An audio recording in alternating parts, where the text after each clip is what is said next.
What's the easiest choice you can make? Window instead of middle seat? Picking a vendor who sends a great gift basket? Outsourcing business tasks you hate? What about selling with Shopify?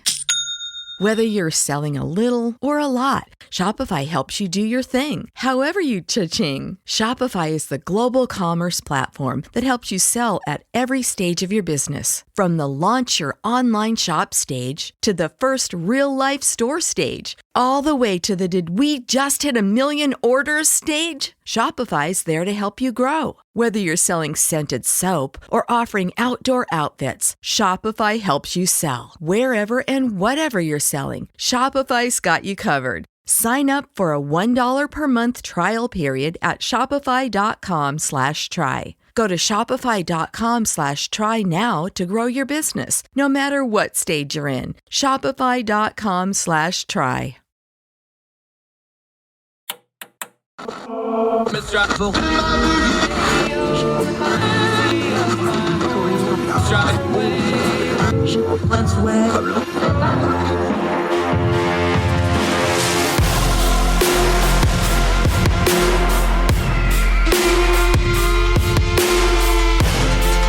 your host, Andrew Donaldson. This is Heard Tell. Heard Tell Show. It's a Thursday. Hope y'all are doing well. It's March the 3rd, year of our Lord 2022. Whole lot going on in the world. Going to turn down the noise of the news cycle on a couple different stories today. Going to touch in some old stories. 2 stories from the Ukraine conflict. One that we got right, one that we got wrong. We're going to revisit both of them and rehash that. Also, we're going to talk about the Supreme Court nominee, Ketanji Brown Jackson. Our friend Em Carpenter has some writing up. She's working on a deep dive, but in the middle of that, some of the social media nonsense got to her and she'd had enough of it. We'll cover that. We're going to end the story with one of my favorite food people, Guy Fieri. I know he's polarizing, but a story everybody can get behind and the millions and millions of dollars in charity work he gives and where some of that comes from. Also, on the program today, our friend Yael Ossoski is back. Consumer Choice Center, Consumer Choice Radio. Usually we're talking markets and economics and things like that with him, but he lives and works in Vienna, Austria. He's only about 6 hours away from the Ukrainian border. So we're going to get a European view from people on the ground there, how things are changing. We're reading in American press a lot about what the Europeans think and how it's changing their minds. We're going to ask him directly, find out from somebody on the ground how this crisis is landing with the people in Europe. He's in contact with people in Ukraine. He has a lot of strong thoughts about it. Also talk about the technology edge, how things like BitCoin and technology and Tor servers are playing into the story. Yael Ossoski is our guest today and always thrilled to have him. But briefly to start the show, we want to do something a little different. We've been opening with Ukraine just about every day because it is such an important story. But I want to touch on this. Yuval Heck died. If you're wondering who the heck that is, he's the guy that invented books on tape. From the Washington Post. Mr. Heck was an Olympic gold medalist in rowing, a Marine Corps pilot, and with the establishment of books on tape in 1975, an entrepreneur who harnessed the still new technology of cassette tapes to offer bibliophiles a novel way. That's a clever bit of writing. Well done there, sir. A novel way of experiencing literature. He was working for a brokerage firm in Los Angeles in the late 1960s when a roughly 1-hour commute on either end of his workday when he became frantic, he told the Los Angeles Times, to escape his daily misery on the road. Radio, he said, offered little more than bad music and worse news. Some things never change. Found a degree of solace in recorded books for the blind where he could play on a reel-to-reel machine that rode around like a passenger in his Porsche. Cassettes, still in their infancies, would soon explode in popularity. Surely Mr. Heck thought that he'd navigated freeways clogged with commuters who shared his miseries. Others might like to listen to books. So he founded Books on Tape, became the formal name of the business, which he established in 1975, and the rest is history. Audiobooks, of course, we now have them in the digital form, are wildly popular. And you can trace a direct line to programs like this that are multi-platformed for radio and podcasting and use things like YouTube and podcasting platforms directly to what he invented. I bring this up to kick off the program today because we're going to talk a lot about technology. We talked about it yesterday with John McCumber. We're going to talk about it again with Yael today, who's big on technology and how technology is freedom of information. We keep talking about these cell phones in our hands. You have the entire depth and breadth of human history and knowledge in your hand. Do something with it other than send cat pictures and to yell about politicians. Technological advances like books on tape, that seems almost arcane now, but think about the power that gave people by getting more information into their daily lives in a practical way. Technology moves fast. My father went to a one-room schoolhouse until he was in the 8th grade, and his son did almost all of his college learning online. That is an epic change in how people learn and get information. It's a big piece of freedom that we don't fully appreciate. So we wanted to lead off the show talking about books on tape. To a lot of you, especially if you're younger than me, I'm 41, books on tape sounds like some arcane thing from a faraway time. But only a generation ago, it was the gateway to knowledge and freedom and the power of the mind to be able to do something with your commute other than just yell and honk at the person in front of you. Think about the technology we have and how we can use it for good and how we can use it for freedom. And as Yael is going to talk about in a minute, you can right now, where you're at, help people in Ukraine fight the Russian invaders by using technology, by giving them part of your internet ability, by using your free speech rights to advocate for people who may not have them. We don't take enough time to appreciate the wonderful age we live in, and we don't take enough time to maximize the freedoms and the abilities we have. So we honor the founder of Books on Tape on his death, who paved the road for things like podcasting and things like YouTube and all this technology we enjoy. Maybe 40 years from now, somebody will look back on what we're doing and say, wow, they used their technology to advance freedom, to advance human rights, to make more people more free and more happy and get more opportunity. And if we're not doing things every day that people 40 years from now can say that, we better change it up now. Otherwise, they'll be saying something very different about us if they remember us at all. We're going to get into a whole lot more on Hertel right after this. Now let me see you go off like a bomb.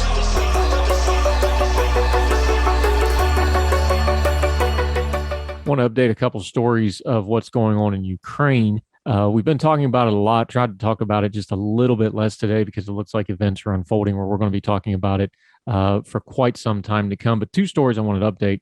One story we got right, one story we got wrong. We always hold ourselves accountable here. One story we got right, you've seen over and over again pictures of, quote unquote, the convoy, the massive column of Russian materials to the north of Kiev. And we've been talking on social media for several days that that's not a convoy, that's a logistics failure. Convoys don't sit in the same place for days on end and stretch for up to 40 miles, some estimates say.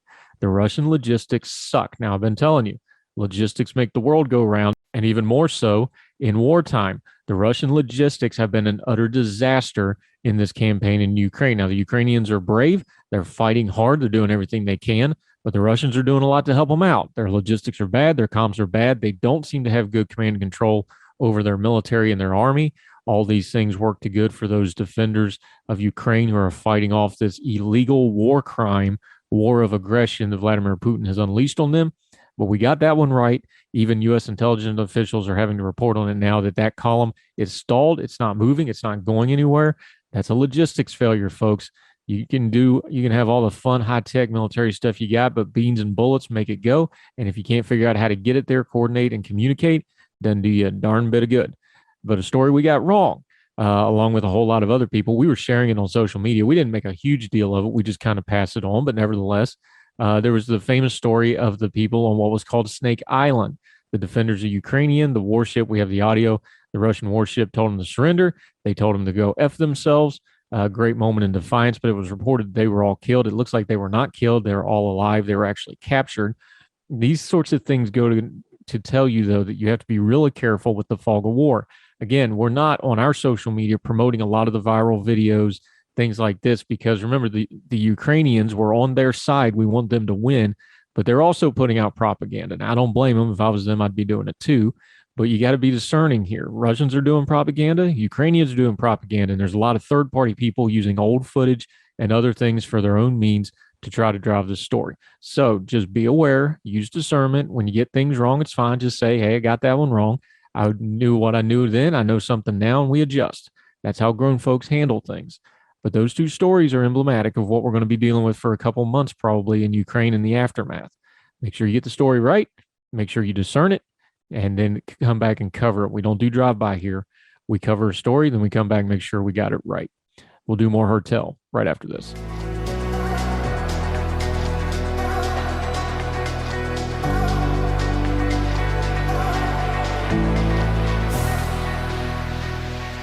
Heard Tell Show. He's back. It's been a little while. We missed him. I am so thrilled to see you from the Consumer Choice Center. He also does some background work, which basically means I ask really dumb questions and he answers them patiently on how to do things like technology and all sorts of stuff like that. My friend, how are you doing over there in Europe today? I'm doing great, Andrew. Thanks so much. And congrats on the program. I think the first time we spoke, we did not have video capabilities, but we've since ramped up and doing a great job doing a daily program. I know a lot of people are listening in, a lot of people tuning in. I know your numbers are going up. So thank you for allowing me to be a part of the experiment. And he is an integral part of the experience. Make sure you find him wherever he does his stuff, Yael Ossoski. Part of that great Consumer Choice Network. We've had some of his compatriots on. Going to have some more in the future. We just found out. We'll talk about that some other time. All right, buddy. You're in Europe. You're in the lovely city of Vienna, Austria, one of my favorite countries in the world to visit. I got to imagine, though, that the things in Ukraine are striking you a little differently because you're only about a 6-hour drive from where this is going on. What's kind of the European perspective for the American press, which, of course, we know we're American-centric media? We're hearing all this stuff about the EU and unity and things like this, but how's it actually landing for people that are there like you? Yeah, I guess off the top, I have to answer the call of many American political pundits who are now weighing into the waters of which country should, have accession rights to the European Union. Very funny that most people didn't even know what this process was and are now opining on it as if they are some grand authorities. So I just wanted to throw some shade at the beginning. Very true. So we are just between Austria and Ukraine is Slovakia. There's Poland that's going to be receiving a lot of refugees. The latest numbers say anywhere between 4 million and 5 million that will be going westward. I actually think Austria is not really ready for what's about to come. So if we think back to 2015, we obviously had the refugee crisis. And there we had a lot of people who were coming from Afghanistan, who were coming from Iraq, who were coming from Syria. And it was around, let's say about 1 million. And if we're facing, that number with Ukrainians, I don't think many of these countries are really ready. I don't think many of these people are going to want to settle at all. They obviously want to go back home, want to go back to Ukraine. But they're not going to settle in Romania, in Poland, in Slovakia. They're going to go to Germany. They're going to go to Austria. They're going to go to these countries that are much closer, that have better labor markets, that are, somewhat a bit more better positioned to help them. So I think that's the primary thing that people are looking at. Austria is kind of a weird state both in the European theater and world theater because it's technically neutral. And that was really because of the Soviet Union. We go back to 1955. If we go back to the end of the Second World War, much like Berlin was divided between, the Allies, Vienna was much the same, and as was Austria. And most of the Americans and the Brits and the French, they wanted to put their resources more into Germany because it was a much larger country. So the Soviets actually took more of a role. So really from 45 until 55, the Soviets kind of ran the show. And the only way that the Soviets agreed to leave Austria at that time is if Austria committed itself to permanent neutrality. So that's why Austria is not in NATO. And that being the case, Austria has still been very forceful in condemning what is happening, in trying to provide whatever resources we can. Again, it's not the most impressive military in the world, but I think location is really vital. And a lot of people here, are worried about obviously the ramifications. If we even talk about any nuclear disaster, we're kind of in the firing line. Not to mention a lot of Ukrainians, and a lot of people here remember Chernobyl and remember growing up and having to take iodine pills and all this kind of stuff. They remember not being able to go outside because there were particular some kind of contaminants that were in the sand or they're in the sky. So this is the kind of stuff that people are thinking about a little bit more here. The refugee question, I think, is going to be very important in the next couple of weeks. We haven't heard much about it. We hear people are there with water and blankets and everything else, and they're all happy and all is good. But the problem is that European countries are very bad at assimilating people. They're very bad at assimilating people generally when there's no crisis. And when there is a crisis, I don't think they do a very good job either. So I'm actually fairly pessimistic. There are a lot of great charities. There's a lot of money that's being raised. There's a lot of great individuals that are going above and beyond, going to the border, shepherding people in. But overall, very pessimistic view. And again, Austria is not a power player. Most of the energy here is pretty much secured domestically, either through hydroelectricity, wind energy, and these kind of things. So we don't have the big existential questions that Germany has when it comes to energy and the like. But I would say not a good situation, at least from here, particularly for a lot of my colleagues and friends who are from Ukraine or dealing with all of this. Yeah, talking to Yael Ossoski, Consumer Choice Center. He comes to us through the magic of the internet from Vienna, Austria. Chancellor Nehammer for Austria, you were tweeting about it earlier. He's offering 90 days. Poland's talking about 2-year exemption. I think the EU is going to pick up the 2-year exemption, is what they were talking about in the EU Congress or whatever they call it now. That seems to be kind of where people are landing on it. But you're a consumer choice guy. You're an economic and market guy. One thing, everybody's talking about the sanctions and the energy things, and all those things are going to affect the world economy. Refugees affect the economy greatly, and that's one of the reasons some bad actors in the world have used refugees, weaponized them. They have used them before. You talked before about getting pushed up out of Syria and places like that. But talk about that for a second. That's something Europe, once they get past this initial bit of crisis, that's something they're going to have to really deal with, though, because refugees do have an economic price tag attached to them. Yeah, and the thing is that why I mentioned it would be so difficult for many of these European countries to assimilate migrants has nothing to do with, the color of anyone's skin or religion or anything else. It's just that the laws here don't work that way, and the labor markets are incredibly rigid. It's not easy to get a worker visa. This is not a visa paradise. These things are stringently regulated. There's all types of quotas that apply to every single country of people that are coming in. So yes, they can relax those, and maybe they will. I think when it comes to how it'll impact, the domestic population, it really comes down to that. I mean, we're going to be in a situation where we're going to have, probably at least 100 to 200,000 people who will be either in Germany or Austria, who will be in Ukraine and won't necessarily have the right to work. Most of the men have had to stay home. So it'll be a lot of families. It'll be a lot of women and children. And there are already a lot of Ukrainians who live in Austria, who live in Germany, in these areas.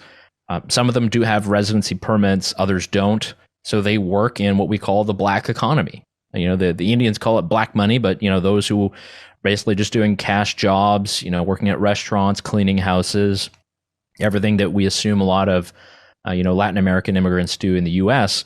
We're going to have this kind of situation because the labor markets are not really good at trying to bring new people in. And I think this is going to have a big impact in many of the different industries. The places where we would need folks, particularly construction, these kind of things, these would all be jobs for men who, according to the laws, are supposed to be staying in Ukraine, not allowed to leave. I think that's going to be a huge upheaval. There's definitely going to be a drain on resources for a while. That's something that's going to be very difficult for the economies to kind of deal with. And we're not even fully opened, after COVID. We have to remember that. We still have a vaccine mandate that is supposed to be enforced here in Austria.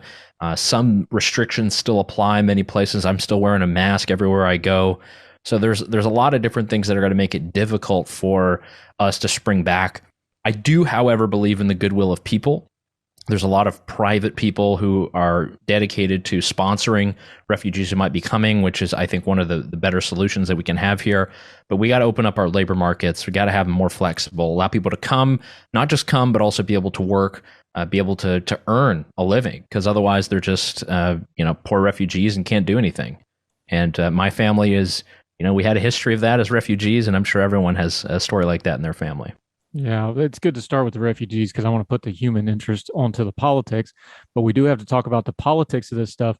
It would appear, trying to find some silver lining in here, that Europe kind of corporately has started to wake up that maybe their post-Cold War existence of the last 30 years was a little bit of a facade. They had lived mostly under the auspices of the United States' protection.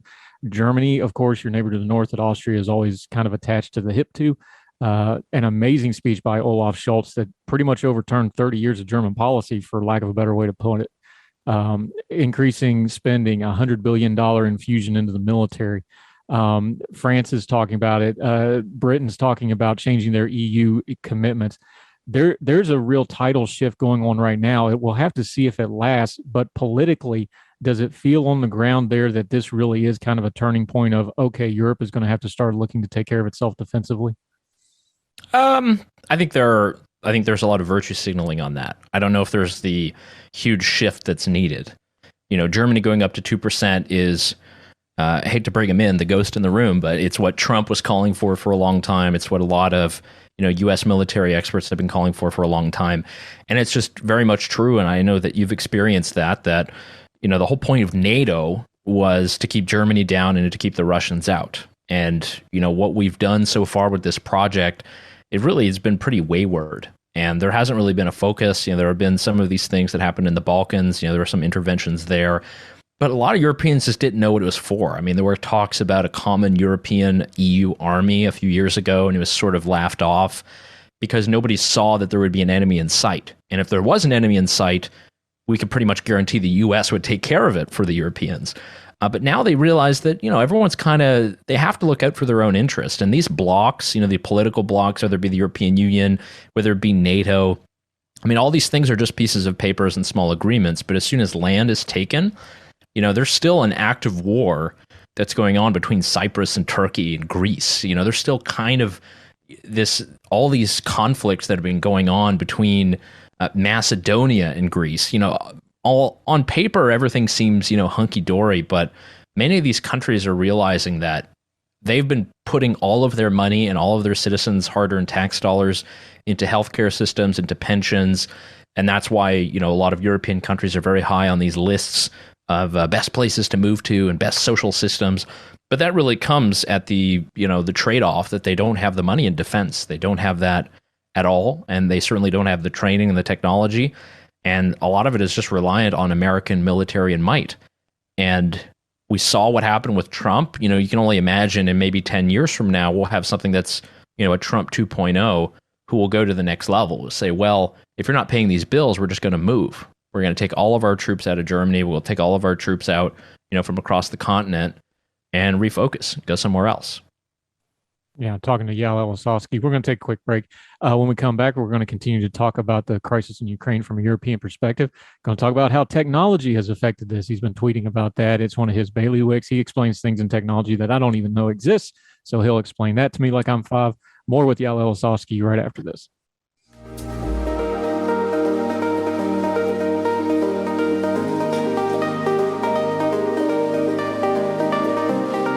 Welcome back to Heard Tell. Continuing our conversation with our good friend from Consumer Choice Center. He's also on Consumer Choice Radio on Big Talker Network that shares this program as well, Yael Ossoski. You took up an interesting point that I hadn't really thought of. It. This is definitely, as opposed to it is a shooting war, this has really been a technology war. We talked to our friend John McCumber about all the cyber stuff going on. You had an interesting take on this too, is people are realizing their personal communication and how they do their social media feeds and how they do their own stuff. It's something you've been hitting on for years that I've known you. You've always talked about these sort of things, have your own separate thing. Don't rely on a big tech company for a server and things like this. But you've been talking about how people communicate, even folks in Ukraine, how they can do things better. Talk about that a little bit, because this has been really interesting, some of the technology things that are coming out of necessity here. Yeah, I think it comes down to, we have these conversations in the U.S. and sort of the liberal democracies about social media and how far we want social media to go. And, in many other countries, they deal with active blocks, when they go search for things. If you're in Turkey and you're trying to go to Wikipedia, just good luck. Throughout the entire Arab Spring, many of these dictatorships, one of the first things they would do is shut down the internet. And we've seen that, particularly in this situation. There's a lot of people who are trying to get information.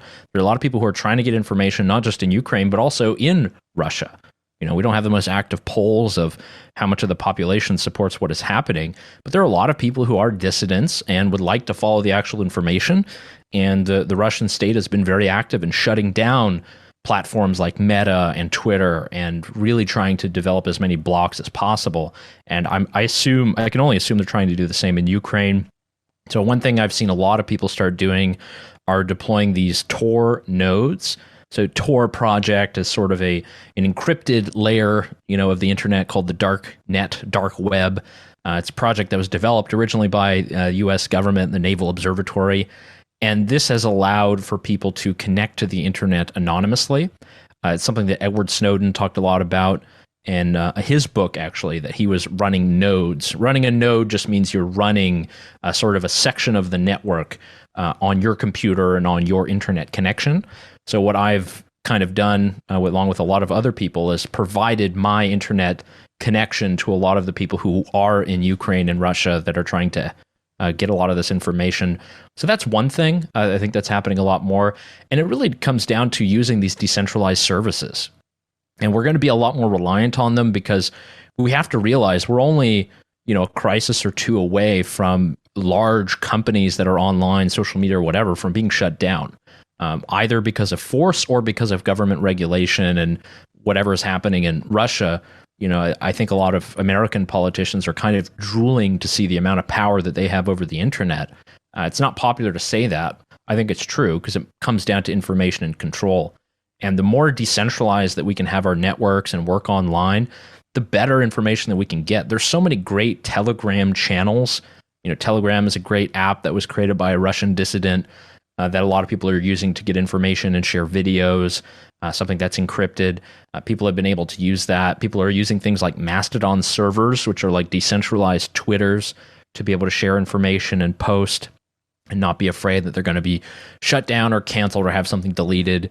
So I think a lot of these services are necessary. They always are. But the more that we're able to control it on our own, the more that we can actually have reliable partners and could be sort of a trustless ecosystem, that's just a lot better. But unfortunately, a lot of the state actors are continuing to have more control.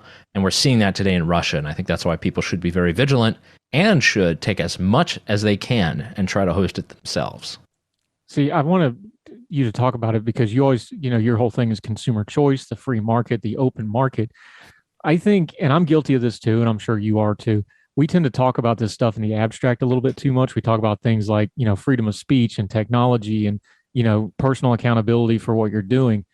But when you have a crisis, if those are skill sets that you develop, and they are skill sets, in crisis, they have a lot of real practical application. Like you said, you can directly assist somebody in Ukraine just from where you're sitting at. You can relay good information against Russian propaganda anywhere in the world if you've got a Twitter feed or a Facebook post.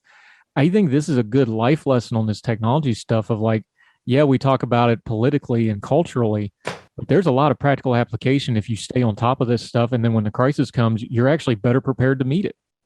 And I hope your audience doesn't think I'm shilling, but I think Bitcoin has provided a good example there as well. There's a lot of Russians who live and work throughout Central and Eastern Europe, who have jobs that are in the so-called West, but still have Russian bank accounts and have rubles that they've been saving up. Well, if there's a complete collapse of the Russian banking sector, all that money is going to go away. You're going to have some kind of hyperinflation. So many of them have been looking to Bitcoin and cryptocurrencies to try to convert their money. And, it's also allowed things like the armed forces of Ukraine to be able to collect, upwards of $15 to $20 million in Bitcoin donations from around the world. And we're able to do that instantaneously. And, there are groups of people that I know that are driving back and forth between Poland and Ukraine. They're trying to buy blankets for people. They're trying to buy, all kind of feminine products, things for babies. And, they're soliciting donations in cryptocurrencies, and people are able to send that immediately. And people are able to have it in their wallet. They're able to spend it. They're able to convert it. And I think that's something that is incredible at this moment to see. Yes, there's going to be a big mainstream media focus on are the Russian oligarchs using this to try to bypass sanctions. Okay, sure, we hear these arguments all the time. The dirtiest dollar that is being shared around by the drug dealers.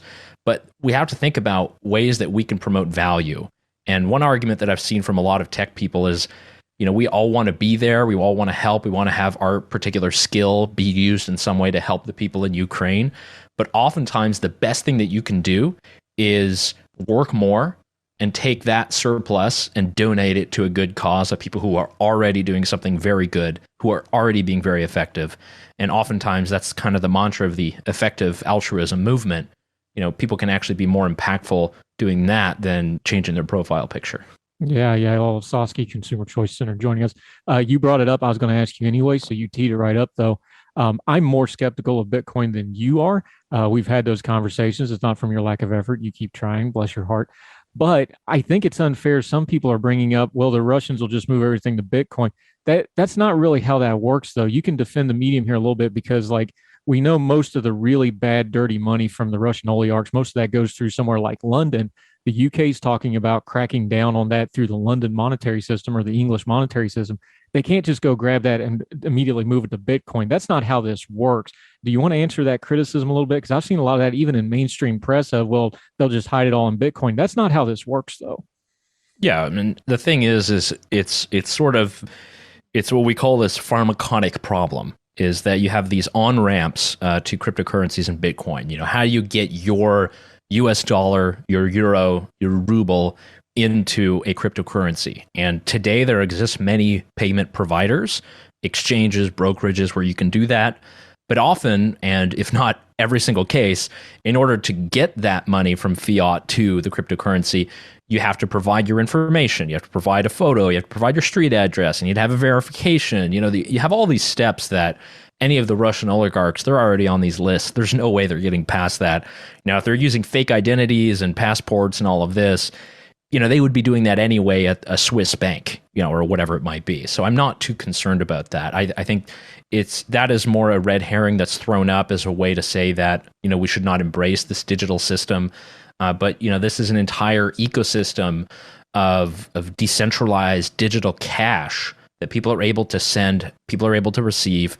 And the greatest thing is it can never be deleted from your account. It cannot be frozen. It cannot be shut down. You can't be in a situation where you have, you know, an opposition figure in Russia, for instance, who's banded as a terrorist. All of his organizational assets, you know, are called a terrorism organization, and he's locked behind bars. That's exactly what happened to Navalny, who is the main opposition figure in Russia, who's currently in jail. He was branded a terrorist by the government, and all of the money that his foundation had raised from around the world was just frozen, and they couldn't use any of it. But what we saw with, you know, a lot of the money that's being sent over to the armed forces and to charities in Ukraine, they're able to get this money instantaneously. And I think that's the more important part. And people are able to do this on their own, on their phone, on their computer. You don't need a bank. You don't need to have permission. And I think that's one of the greater parts of it. And that's where I think we should focus. You know, when it comes to bad guys doing that, you know, they're doing everything bad in the world with the US dollar or the euro anyway. So I think a transition to crypto and to digital is only good for our humanity overall. Yeah, Yael Ossoski. I thought of you the other day because we were running down to the beach and I was in the middle of nowhere of an undisclosed location, a little rinky-dink 2-pump gas station, rolled in there, a little country gas station, had a Bitcoin ATM terminal in it. Just giggled. I warmed the cogs of my heart. I was like, yep, Yael's taking over the world. All right, let's loop back to where we started, though. You are in Europe. What are the folks in Europe the most worried about? You've talked about the refugees. We know the specter of Putin having nukes. He's got 100,000 some troops in the field on continental Europe, technically right now, rolling around doing all kinds of unspeakable war crimes. What are they the most worried about today as we sit? I think it just has to come to, you know, if there's no more rationality in Russian foreign policy, as if there ever was, what is kind of next? Because there's a lot of irredentism in Europe. There's a lot of, you know, longing and nostalgia for land that has been lost. That's principally, I think, what's happening with the current situation in Russia and Ukraine. You know, there's a lot of this lust that exists in many of these countries. And I think that's more what they're trying to figure out. And I think where most people are probably scared, and with good reason, are in the Baltics. They're in places like the Republic of Georgia. These are places that have been warning against Russian aggression for many years. And oftentimes, you know, too many people in the sort of apparatus and people who can afford to sit around and think about policy all day, you know, has kind of been chucked at the side. You know, it's a very Amerocentric view of the world that emanates from DC and New York. And the people in the Baltics, and I mean Estonia, Lithuania, Latvia, Republic of Georgia, they've had to deal with, you know, not just the specter of Russian aggression, but actual Russian aggression. You know, just go back to 2008 in Georgia. There's actually been a lot of pretty big cyber attacks that have happened in Estonia in the last couple of years that were likely Russians as well. And I think that's where we have to kind of look and focus to next, because that's where there are a lot of vulnerable populations. I mean, some of these countries only have 1 or 2 million people. They do speak their own language, but they do have some Russian minorities there. They are in NATO, which I guess is their grand cover. But a lot of this is not going to be just with a brazen military example. We've had the cloak and dagger stuff. I think that's why in 2014, when we had Maidan and we had everything that happened in the east of Ukraine, why people didn't take it more seriously is because it was not necessarily the Russian flag going in. It was local funding of rebels. And, that's something that has been a consistent problem in Europe. There's a lot of Russian funding of particular political parties that is coming out more in the newspapers. We're seeing that information. People are definitely more awakened now to what can happen when you have a power like Russia. And I think people cannot just sit in the armchair and say that, the international relations theories of the last 50 years will work and there'll be some balance. It's just not true. We're not dealing with that anymore. We're dealing with active threats to people's sovereignty, to people's lives.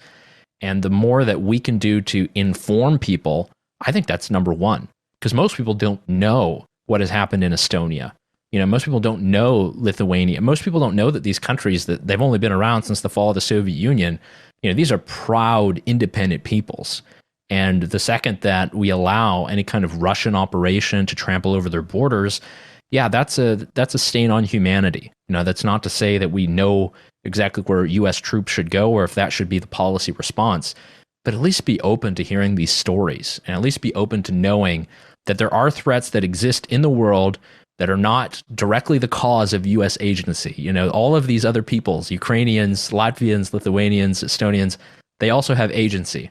And unfortunately, they're being trampled on by a lot of Russian boots at the moment. Yeah, and real quick in the few minutes we got left, though, talk about those three countries in particular, because kind of like one thing we've been saying is, every day the Ukrainians show bravery, it contrasts with the wickedness of what Putin's doing. The way they have gone with their market economies, they have been absolute superstars in freedom and an open market and their economies. That contrasts with the old order that Putin really seems to want, like, hey, they're ours for this old order. It's their national identity is they have been absolutely killing it the last couple of decades. And I don't think the world knows that part of the story. And I think they need to know that story now as to why we need to protect and help those people from a regressive regime of a tyrant. Yeah, there's, all these books are not for show. I do have a book here by Mart Laar. So he's the former prime minister of Estonia. And, when Estonia was kind of created, they had their small heyday a bit after the First World War, but then were sucked up by the USSR. But sort of in their short time as an independent country, they've gone from just being this little small provincial backwater that was connected to what was once Prussia to actually being like a super functioning, super highly technologically advanced country that is actually the envy of many corporations around the world. If we think of inventions like Skype, TransferWise, all of these have come from Estonia, from Estonian entrepreneurs. And these are countries that take all of these principles in hand. Mart Laar, in his book, when he's describing the early resistance movement to the USSR, when he's talking about founding the Estonian state, they took the principles of Milton Friedman.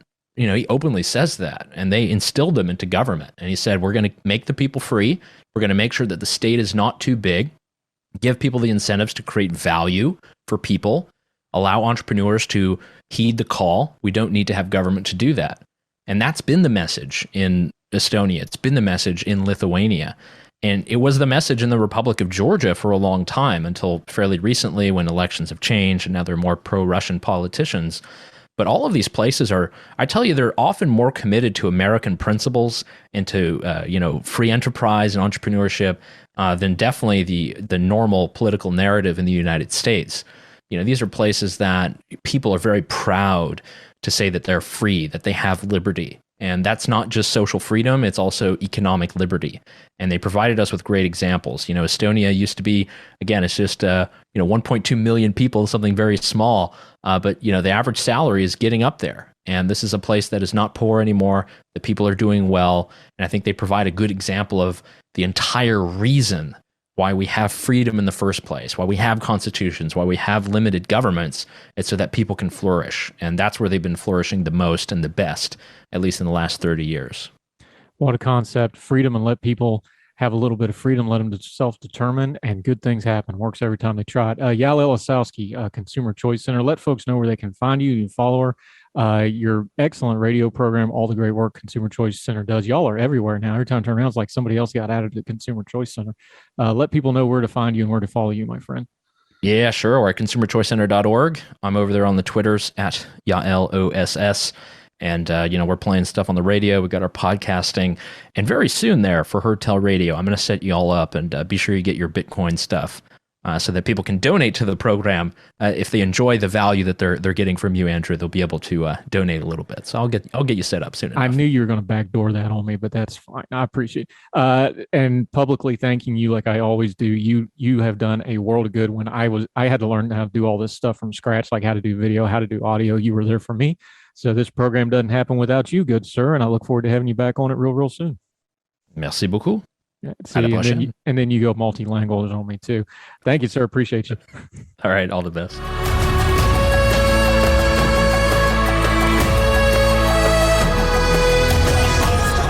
Welcome back to Heard Tell. Our friend West Virginia Esquires, when Amy Coney Barrett was nominated to the court, she did a whole lot of groundwork. I know it because I worked with her. I helped edit the pieces. She did a 4-part series on Amy Coney Barrett's case law background. She didn't take anybody's word for it. She did it herself, did some great work that kind of became a legendary piece at ordinary-times.com, and a great example of her character and integrity because she said, I'll make up my mind after I read all the casework. Well, she's working on something similar to Ketanji Brown Jackson, President Biden's Supreme Court nominee that will be coming up for consideration here shortly.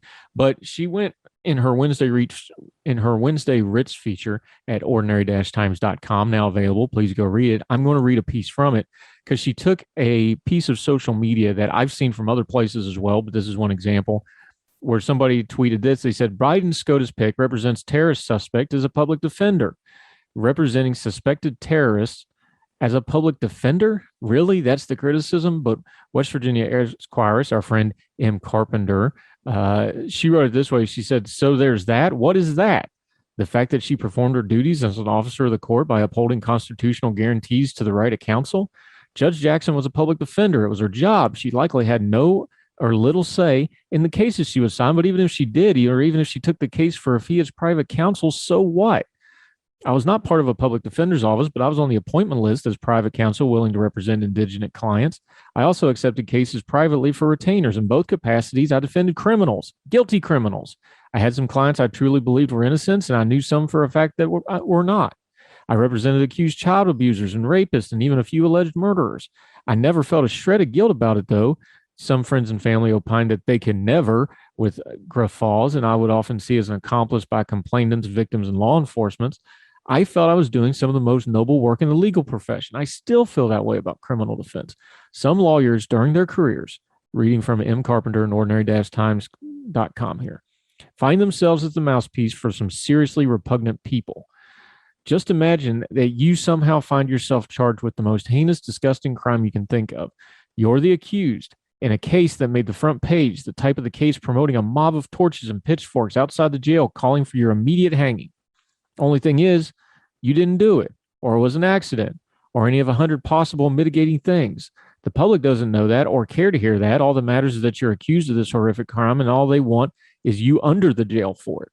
Now imagine that no one will help you. No lawyer is willing to protect your rights because the things you're accused of is just so terrible that you are so low. You are now on your own before a court with no legal knowledge beyond that which you learned from Jack McCoy or Ben Matlock.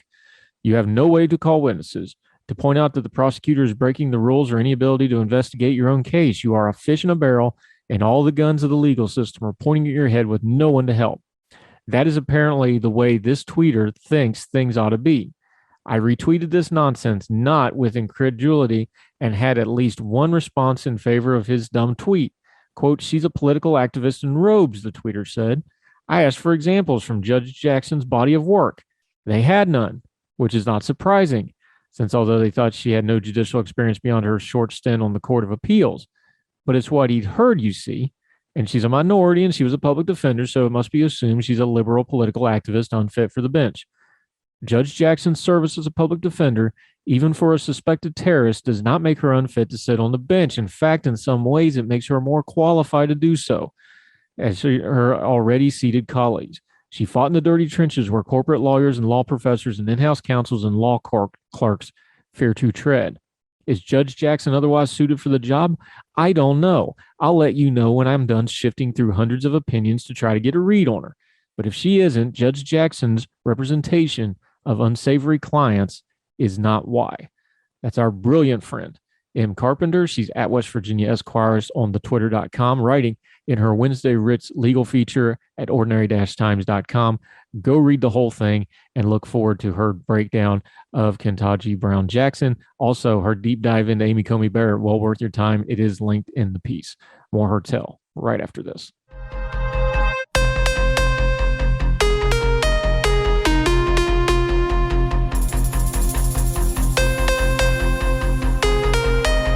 Welcome back to Hertel. You know we love to end on a good note, an uplifting note. Usually involves food. Today it involves food. In fact, it involves one of my favorites. I know he's a polarizing figure to some, but Guy Fieri, the mayor of Flavortown himself. Are you aware of all the charitable work he does? This is from Showbiz Cheat Sheet. Food Network celebrity Guy Fieri credits his parents for his constant desire to lift people up and give back. He recently told Showbiz Cheat Sheet he was raised by hippie parents, that's in quotes, but he also credits the small town he grew up in because the people were dedicated to giving back to the community and helping others. Fieri strives to use his platform to make a positive contribution in any way he can. His parents, Jim and Penelope Ferry, he changed his name to the original Fieri of their immigration past. But the other thing about Guy Fieri you may not know, all the charitable giving that comes from all that kindness he learned from his parents. He started a foundation to help others. He said, my Guy Fieri Foundation is about supporting our veterans. We have a big veterans program, first responder, women, children, and we have a reading advocacy program that we are now doing where we inspire kids with a reward to read so that when you have a good platform that I have, it's really a shame to waste it on just being about Guy when it can take it and share it with others, and that's what I choose to do. Fieri also quietly donates perishable food from Guy's grocery games to local shelters. He prepared and distributed over 2,000 meals to first responders following the Carr wildfire in 2018. Additionally, Fieri managed to raise $21 million for the restaurant employees impacted by coronavirus. He created the Restaurant Employee Relief Fund, funding over $43,500 grants to restaurant employees. So Guy Fieri, he's loud. You see him all over TV. You see him in commercials. I'm a big Food Network watcher with my family and household. We love food, but he does a lot of good in the community underneath all that weird spiky hair and catchphrases. So good on Guy Fieri, spreading a lot of love and a lot of money to make the world a little bit better, whether it's Flavortown or your town. That'll do it for Hertel today. Good to end on a happy note. We always like to do that. If you're missing anything from the programs, if you're subscribed on the YouTube channel or subscribed on any of the podcasting platforms, iTunes, Spotify, Google, any way you want to get the program, all the episodes of Hertel are there for you. We've got quite the archive going now. Every weekday morning, if you're subscribed, by the time you wake up, at least on the East Coast of the U.S., you'll have that day's Hertel episode. In the afternoon, you'll have Good Talks. That's the interview portion of that day's episode. Both of those will be archived in perpetuity on all the platforms. You can go back and get anything you missed. A lot of our guests are repeat guests. If you missed them the first time or two and you're new to the program, go back and listen to the old stuff. Also, long-form podcasts when we do deep dives into things. Last one we did was on mental health with Dr. Catherine Gordon. Those are all on there, and it's all free. Only costs you a click. But make sure you're subscribed. That way you don't miss anything new that pops up. Also, you really want to do us a favor, something else that only costs a click. Share us on your social media. We'd sure appreciate it. Let people know our programs we're checking out. We're working really hard to give you the best possible program we can, turning down the news, talking about only the things that matter, not wasting time on anything that don't, and trying to do a little bit better than what we found before us. That's what we do. As long as you keep listening and watching, we'll keep doing it. We're going to do it again tomorrow. So until then, wherever you and yours are, across the street or around the world, we hope you're well. We hope you're well fed. And we'll see you tomorrow for our Friday edition of Hertel. All the music on Hertel is provided under a Creative Content license from monstercat.com. Somos la